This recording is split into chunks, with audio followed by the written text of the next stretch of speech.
আসসালামু আলাইকুম এভরিওয়ান।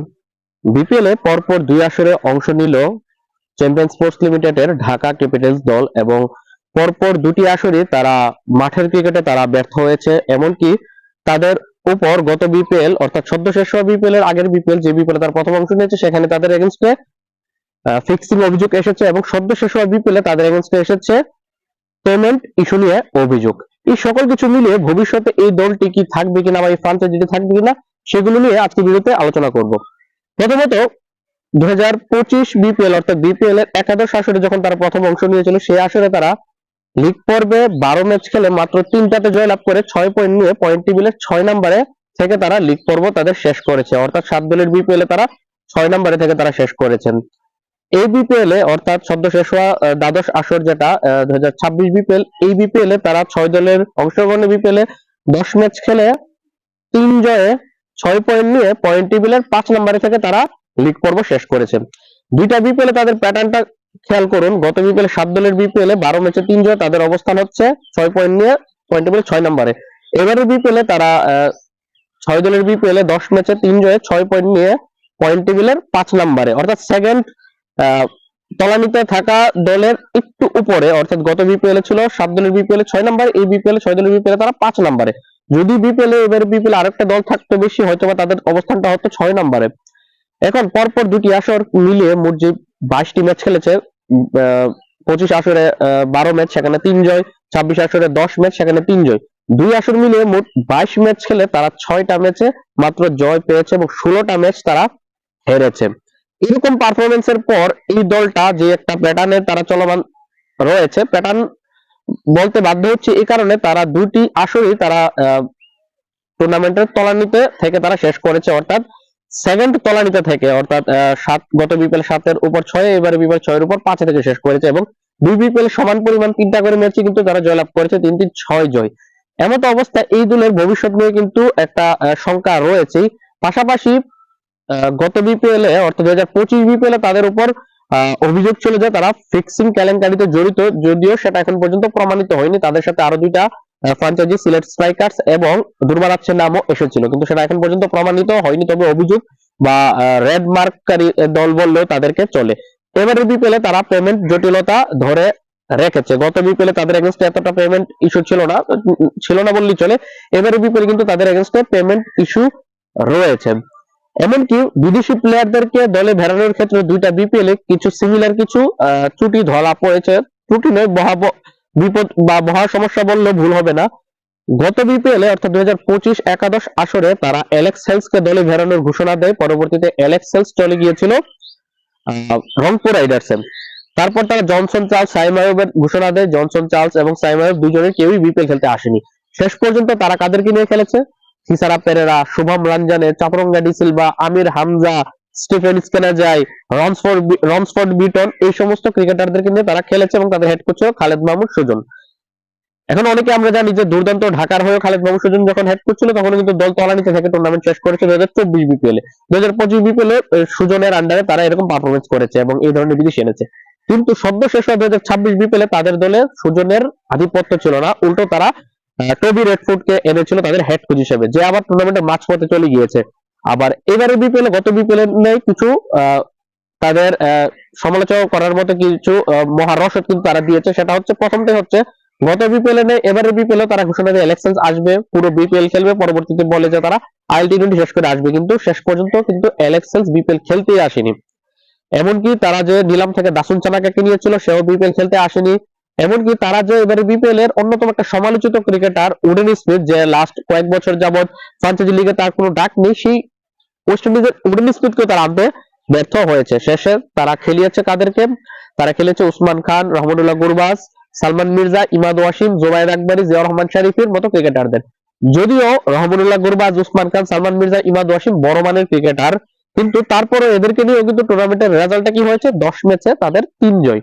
গত বিপিএল এ তাদের দলে হয়তো বা ভালো মানের বিদেশি ক্রিকেটার ছিল না, কিন্তু দেশীয়দের মধ্যে তানজিদ হাসান তামিম ছিল, লিটন দাস ছিল যারা সেঞ্চুরি করেছে, মুস্তাফিজুর রহমানের মতো ক্রিকেটার ছিল, সাব্বির রহমান ছিল। তারপরে তারা কিন্তু 12 ম্যাচে মাত্র 3টাতে জয় পেয়েছে।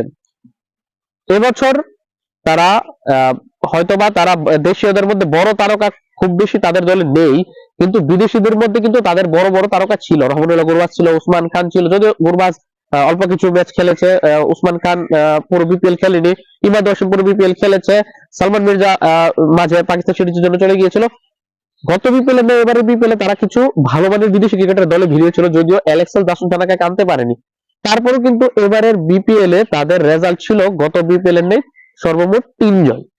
এমতো অবস্থায় মাঝখানে আবার একটা ঝামেলা তৈরি হয়েছিল যে রহমানুল্লাহ গুরবাজ, সাইফ হাসানকে নাকি তলব করেছে বিসিবি টুর্নামেন্টের মাঝে ভোর সকালে গিয়ে। এটাকে নিয়ে কিন্তু তারা একটা প্রেস বিজ্ঞপ্তি দিয়েছিল কোয়াবের সদস্যদের সাথে।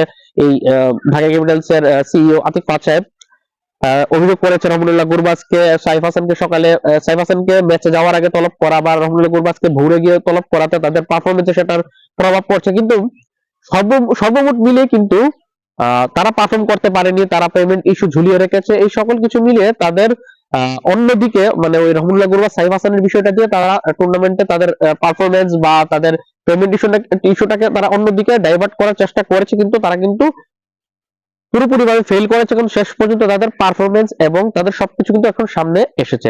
এমনকি টুর্নামেন্টের মাঝপথে যখন প্রেস ব্রিফিংটা করেছিল এই আতিক ফাতসাব, উনি কিন্তু বলেছিল যে এরকম ভাবে চলতে থাকলে ভবিষ্যতে বিপিএল তারা কন্টিনিউ করবে না। মূলত বলছে সেটা গুরবাজ এবং সাইফ হাসানকে যে বিসিবি ইন্টিগ্রিটি ইউনিট বা যে দুর্নীতি দমন কমিশন যেটা ছিল বিসিবির, সেটার তলব করাতে তারা মনক্ষুণ্ণ হয়েছে বা গুরবাজ চলে যেতে চেয়েছিল মাঝখানে। কিন্তু কথা হচ্ছে একজন ক্রিকেটারকে তলব করে পুরো টুর্নামেন্টে তাদের বাজে পারফরমেন্স কিভাবে হলো। তারা প্রথম ম্যাচ জয়ের পর তারা 3টা হেরেছে, তারপর একটা জিতার পর তারা 4টা হেরেছে, লাস্টে একটা জিতেছে। পুরো টুর্নামেন্ট জুড়ে তো আর তাদেরকে তলব করা হয়নি, মাঝে 1-2 দিন সাইফ হাসান এবং গুরবাজকে তার হয়তো বিসিবি ইন্টিগ্রিটি ইউনিট ডিস্টার্ব করেছে, যদিও তাদের যে আওতা রয়েছে সেই আওতার মধ্যেই তারা তাদেরকে তলব করেছে বা তাদেরকে জিজ্ঞাসাবাদ করেছে।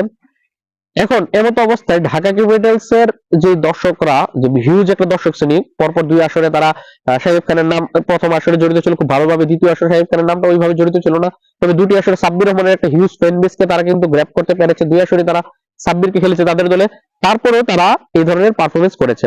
গত বিপিএল এ হয়তোবা তাদের দলে বড় মানের বিদেশি ছিল না, তানজিদ তামিম, লিটন দাস, মুস্তাফিজুর রহমানের মতো দেশীয় তারা করা ছিল। এবারে বিপিএল এ ভালো মানের কিছু বিদেশি ছিল এবং দেশীয়দের মধ্যে খুব খারাপ কালেকশন ছিল না। তাসকিন আহমেদ ছিল এই দলে, সাইফ হাসান ছিল, মোহাম্মদ সাইফুদ্দিন ছিল, সাব্বির রহমান তো ছিলই। তারপরে তাদের 10 ম্যাচে 3 জয়। এটা তো অবশ্যই ভাবাচ্ছে যে তারা তাদের মধ্যে কি কোনো ইন্টারনাল কোনো ইস্যু আছে কিনা, অথবা তারা কোনো ম্যাচ গড়াপাটার সাথে তারা জড়িত কিনা। এটা আমি সন্দেহজনক ভাবে বলছি, এটা আমি তাদের দিকে আঙ্গুল ওইভাবে তুলছি না, কারণ যেহেতু কোনো প্রমাণ নেই। তবে তাদের যে পরপর 2 আসরে 22 ম্যাচ খেলে মাত্র 6 জয়, অর্থাৎ 6টা জয়, এটা কিন্তু ভাবাচ্ছে যে ভবিষ্যতে এই দলের অবস্থা খুবই শোচনীয় হতে যাচ্ছে। কারণ তারা যাই করুক না কেন তাদের রেজাল্ট কিন্তু ওটাই হচ্ছে যেটা গত আসরে হয়েছিল, এবারও সেটা হচ্ছে। গত আসরে তারা থিসারা পেরেরাকে অতিরিক্ত করেছে, সেটা নিয়ে সমালোচিত হয়েছে লিগ জুড়ে। এবার বিপিএল মোহাম্মদ মিথুন হয়তো বা থিসারা পেরেরার তুলনায় বিপিএল এ পার্সপেক্টিভে একটু এগিয়ে, কারণ মিথুন এর আগের আসরে চিটাগং কিংসকে ফাইনালে তুলেছে। কিন্তু এই মিথুন আসার পরে কিন্তু তাদের দলে এই ডাউনফলটা কিন্তু হয়েছে। অর্থাৎ এখানে দেশীয় ভালো মানের ক্রিকেটার আনলেও তাদের কোনো কাজ হচ্ছে না, বিদেশি ভালো মানের ক্রিকেটার আনলেও কাজ হচ্ছে না। 2টা আসর জুড়ে আমরা দেখেছি যে তাদের পারফরমেন্স কিন্তু ওই তলানিতেই, সেটা টবি রেডফোর্ড হেড কোচ হোক বা খালেদ মাহমুদ সুজন হেড কোচ হোক, সেটা লিটন দাস, তানজিদ তামিম, মুস্তাফিজদেরকে নিয়ে গত বিপিএল এর দল হোক, অথবা সদ্য শেষ হওয়া বিপিএল এ তাসকিন, সাইফুদ্দিন বা সাব্বির, সাইফ হাসান, তাছাড়া এই দলের মধ্যে তাইজুলরা ছিল, মোহাম্মদ মিথুন ছিল, এমনকি বিদেশিদের মধ্যে কিন্তু এখানে রহমুল্লাহ গুরবাজ, উসমান খান, সালমান মির্জা, ইমাদ ওয়াসিমের মতো ক্রিকেটার থাকার পরে কিন্তু রেজাল্ট ওটাই এসেছে। এটাকে অবশ্যই বিসিবির তদন্ত করা উচিত যে ব্যাক টু ব্যাক এই ধরনের পারফরমেন্স তাদের কেন হয়েছে এবং আগামীতে তারা কি থাকবে কিনা। কারণ টুর্নামেন্টের মাঝপথে যে আতিক ফাত সাহেব যে একটা হুমকি দিয়েছিল যে যদি কি তাদেরকে এভাবে ডিস্টার্ব করা হয় টুর্নামেন্ট জুড়ে, তারা ভবিষ্যতে বিপিএল নাও থাকতে পারে। এখন দেখার বিষয় যদি ভবিষ্যতে ঢাকা ক্যাপিটালস দলের এগেইনস্টে এই পেমেন্ট ইস্যুর জটিলতাটা না কেটে যায় এবং তাদের এগেইনস্টে নতুন করে কোনো অভিযোগ না আসে, সেক্ষেত্রে এই দলটা কন্টিনিউ করে কিনা। এবং যারা দর্শক রয়েছেন ঢাকা ক্যাপিটালস এর বা ঢাকার দর্শক রয়েছেন অথবা বিপিএল এর নিউট্রাল দর্শকরা রয়েছেন, তারা ঢাকা ক্যাপিটালস এর এই পারফরমেন্স কে আপনারা কিভাবে দেখছেন, কি চোখে দেখছেন, সেটা অবশ্যই কমেন্টে জানাবেন। আল্লাহ হাফেজ।